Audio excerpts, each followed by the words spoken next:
Hey guys, this is Abhishek from gadgetstories.com, and today we are going to do the quick unboxing and quick review of the new Motorola Moto E.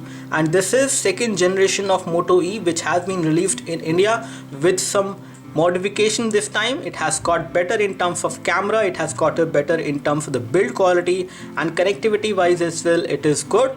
We are going to tell you everything related to this phone, including what all specifications you have on this one. We have already done a hands-on on this device at the launch event 2 days back, and now we have the retail package of this device and we are going to unbox it, show you all the package contents you will get once you buy Moto E 2nd Gen in India, and we will also give you a quick review. This time it comes with 4.5-inch sharp QHD display again, so the display resolution has remained the same, and it has got Corning Gorilla Glass 2 this time. It is also water resistant coating inside and outside, so you can actually it can actually resist to a splash of water to an extent. We have 1.2 GHz quad-core processor inside, which is Snapdragon 200, and we have pure Android experience on this device as per Motorola. However, it is again not exactly pure Android, but they have actually made sure that it is as close as possible to stock Android, and it is running on Android Lollipop, the latest version 5.0.2, which is definitely a very good thing. We also have a 5 megapixel camera on this device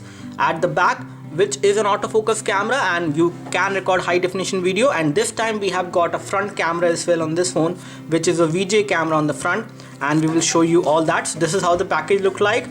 The MRP which is mentioned on the box is something like 6,999, and for the same price you can buy this phone as of now on Flipkart. It is available. You can buy this one in black or white color. However, the color which we have is the black one, and this is the package which we already opened and tested the phone as well, and this is how it looks like. As you can see, the build quality again is very good this time as well, as we have seen on the earlier Moto E or the original Moto E which we have seen earlier launching in India. This device has got the loudspeaker and earpiece both at the top. We have the front VJ camera over there, which is a fixed focus camera. When it comes to the bottom, on the front we have touch capacitive buttons which are there within the display, so they will take some part of the screen resolution at times. At the back you have 5 megapixel camera which can record high definition video. It is an autofocus camera. We have secondary microphone for noise cancellation, a 3.5mm audio jack over there.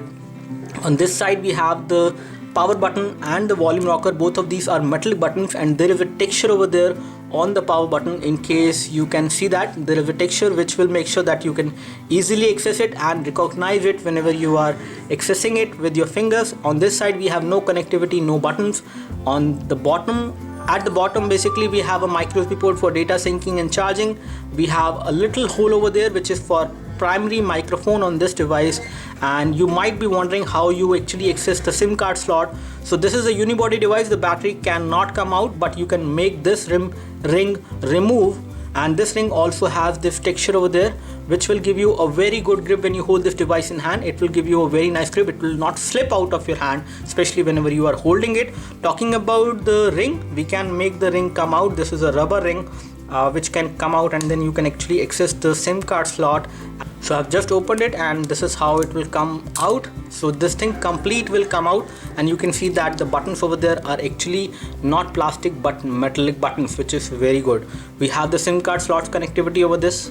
On this side, on the right hand side of the phone, if you take a look from the back, we have the SIM card slot 1, SIM card slot 2, both of them support 3G, and we have a micro SD card slot as well to expand the storage of this phone. And here we have the IMI sticker, so you can actually take the sticker make the sticker come out, although it is for nothing but just to access the IMI information of the device, and you can make it go inside like this.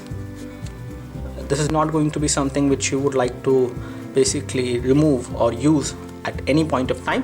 This is just for the information for the people who are going to take care of the service of this phone in case you face any issues. So this is how the new Moto E 2nd Gen actually look like. Let me just take a look over the package contents, and what all you get within the package is something which we are going to show you. And this is the screen protector which will come pre-installed on the Moto E, which says a quad-core processor inside, 4.5-inch display. So the display size has been increased this time, which is 4.5-inch on this phone as compared to the 4.3-inch phone which we have seen earlier. As far as display is concerned, the battery has also improved. It is a 2390 mAh battery which we have on this one, and it can give you around 1 day of battery backup easily. so which is definitely a good thing. Let's take a look over what all we have inside the package. So apart from the Moto E 2nd Gen, we also get these standard headphones, which are the same kind of headphones which you might have seen earlier. There is no change in that, and you do have a button over there to pick the calls. This is actually a mic module, and this is how the headphone look like. Nothing great, and the sound quality is also the same, kind of average, I would say. You can always go for a good quality of headphones. And then you have this charger, which is I think this one is a 1 ampere charger. Let me just confirm that. Okay, this is not a 1 ampere, but it is a 550 milliampere charger. So this is a 550 milliampere charger, and it comes with this cable, the micro USB cable on the other hand, with which you can charge the phone, but you cannot remove this cable. So in case you would like to sync data from this phone to your PC, you will have to buy a micro USB cable separately. And then we have some user manuals inside, which are there in English, in Hindi, and then you have some more user manuals. I don't know why they put all these things. And then we have a Motorola Mobility Limited Warranty Guide as well. As far as the SAR values are concerned, let me just try to locate whether we have SAR values mentioned on any of these booklets. Normally it is there. So the SAR values which looks like to be is approximately, again they have said that it is under the limit as per what is specified in India for mobile phones, and you have to make sure that you keep the phone 1.5 centimeter away from the body. This is something which they have said, so there is no SAR values mentioned. So these are all the package contents which you get within the package once you buy the 2nd Gen Moto E. Let me keep all these things aside for a while. Now here we have the 2nd Gen Moto E, and it looks good. As I already told you, it feels solid when you hold it in hand, and something which I would like to bring to your attention, it also feels slightly heavy. Although it is very good in terms of the overall grip and it is solid, but it feels slightly heavy as compared to the earlier Moto E if you actually compare. But overall this phone is not very heavy. Talking about the UI, as you can see, the software UI which is there on this phone is the Android 5.0.2, and it is almost stock Android, and the UI is very fluid. There is no problem with the UI. You have the phone dialer over there. You can easily dial the number, but you cannot make a filter video call. We have the messaging application as well, and messaging application gives you this keyboard, which is the stock Android Google Lollipop keyboard, Android Lollipop keyboard, which actually gives you the option of doing swipe to type on this budget Android phone, which is definitely a good thing. And it is very smooth in terms of typing. There is no problem. Whenever you tap on these keys, you also get a pop-up. You can type on this keyboard without any issues, but for people who have thick fingers, it might be difficult for them to actually type on this keyboard. Again, you do have swipe to type in that case as well, and you can always type in the landscape mode as well in case you face any issues. But keyboard experience is very good on this phone. There is no problem with that. Let's take a look over the settings, and we will find out the notification center. First of all, this is how the notification center look like, as you can see. And if we take a look over the toggles, we have all these toggles, and the animations which are there on this UI are also very fluid. There is no problem with that as well. You have the option of doing wireless display on this phone as well, as you can see over there. Let me just go into settings and show you what all we have as far as internal configuration is concerned. So we have Android 5.0.2 on this phone. It is the Moto E 2nd generation. This is the hardware ID, or the exact model number with which you can actually recognize it. And when it comes to system updates, you do have that available on this device. You can get over the updates as well. Let's take a look over the storage information on this device. We have just taken the device out of the box, and the available amount of storage for the user is 4.53 GB, which is a pretty good storage, and you can install a lot of games and some other applications as well on this particular storage, which is pretty good. Although you do have support for SD card, but you cannot install application from the SD card on this one. Let's take a look over the RAM scenario. Again, we have 1 GB of RAM on this device, which has remained the same as we have seen on the earlier Moto E, and we have approximately 462 MB of RAM free, and the device is fairly responsive. I do not notice any kind of issues. We do have support for adaptive brightness as well. As you can see, adaptive brightness is also supported.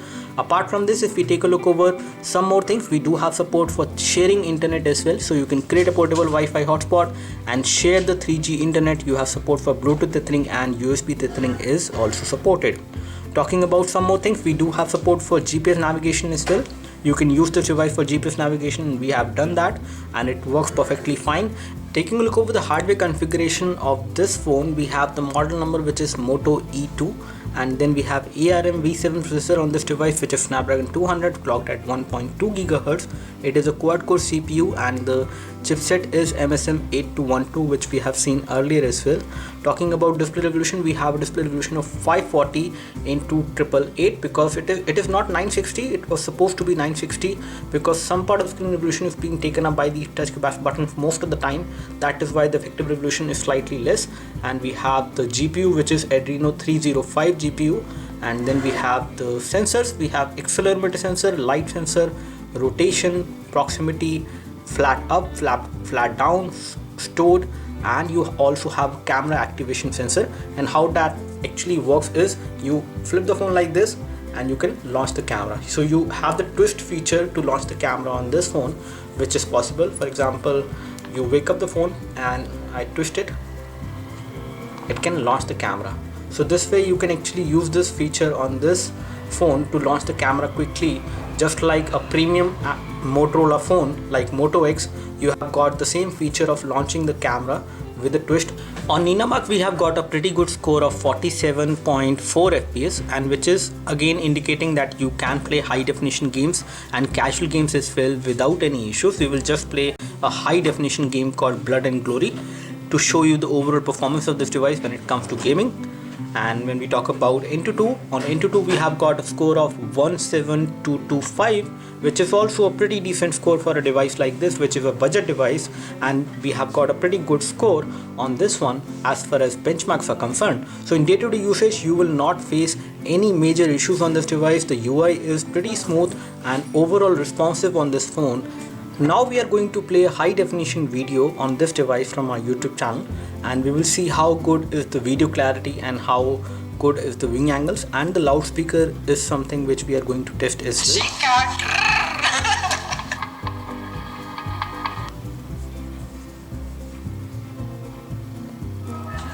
So as you can see, the video is playing right now on this device, and this is a high definition video which is being played on this IPS LCD display, and the viewing angles are pretty good. You can view the display from almost any angle without any issues.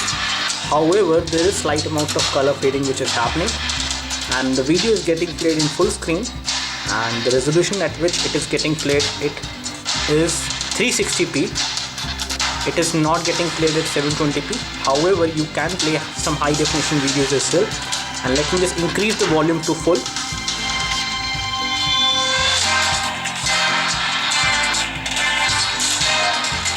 So loudspeaker at the front on this device is fairly loud. The loudspeaker is fairly loud, and the volume of the sound coming out from the loudspeaker is also pretty good. Now we have two games on this device. The first game is Blood and Glory, which we will try to play. This game has been installed, but every time I try to run this game, it says unfortunately the game has stopped, and it is displaying the same error even after the device restart. Let me just play the second game, which is going to be Subway Surfer. As you can see, this game is kind of a casual game which should run fine on this phone, and we will just test it. We will also do a separate gaming review and a benchmark review as well, so that you can find out the complete gaming performance of this phone. And let's take a look over the performance of this one as of now running this casual game. So the game has loaded, and let me just try to play it. So the game is running smoothly, I would say. There was a slight amount of graphic glitch, but that happens on this game almost on any other phone initially. Now the gaming performance is good. Graphics are fine. They are not very crisp and clear, but still they are loaded fine. You can play this game on this device without any issues, which is more important. Sound from the loudspeaker is also pretty loud. It is not the loudest, but pretty loud, I would say. And you can play this game pretty smoothly on this phone. And we have some new action figures, including this football player and the Roger Federer. We will try to make them stand somehow, and then we will try to photograph them. Maybe they need some support. I will give it a support of the Android Robo. So let me just take the photo of the Roger Federer action figure and show you what kind of performance you can get from the rear camera, especially when you are taking photo in low light. So we have taken the photo, and this time I'm going to take the photo without the artificial light which was falling earlier on this action figure. And let me just take a selfie of mine as well before I proceed. And this time I'm going to turn on the artificial light, or maybe I just turn it off. And this is the first selfie, and the second selfie I'm going to take with artificial lights. And so we have taken all these photos. Let me just show you all of them one by one. So this is how you can go to the gallery. This is the front camera photo taken with light. Again, the VJ camera at the front is doing a decent job, not a great job. In this low light, it has given pretty decent photo. The other photo which we took is kind of dark. It is not at all good, which we have taken without the artificial light. This is how it is going to look like, especially from the front camera. The front camera is okay, not too great, but pretty decent for a device like this. This is how the photo looked like of the Roger Federer, especially when you take it without light. As you can see, there is a lot of noise in this photo if you take a closer look, but still this photo has came out to be pretty good from the rear camera. Rear camera can record high definition video. It can also take pretty good photos in low light. And the other photo which we took in light, this photo has came out to be pretty good, I would say, in terms of clarity, in terms of details. Everything is looking pretty fine. So that's all from us as far as the quick unboxing and quick review of the new Moto E, the second gen Moto E. This looks like a pretty good value for money phone. In case you have any questions as far as gaming is concerned, we are going to play more games on this phone very soon. We will give you a gaming and benchmark review. But apart from that, in day-to-day usage, this phone is pretty nice. It has offered pretty good features this time, which includes a bigger display, a camera at the front which was missing earlier. The rear camera is autofocus with a high definition recording, but it lacks the LED flash. So LED flash is something which is not there on this phone. Apart from that, the build quality is good, and the battery backup on the phone is also very nice as compared to some other so-called budget Android phones. So that's all from us. Do let us know if you have any specific question for this device. We would love to help you. You can like this video if this video helped you by clicking the like button below. You can subscribe to our YouTube video channel for more videos like this by clicking the subscribe button below. Thanks for watching this video. This is Abhishek signing off. Thank you.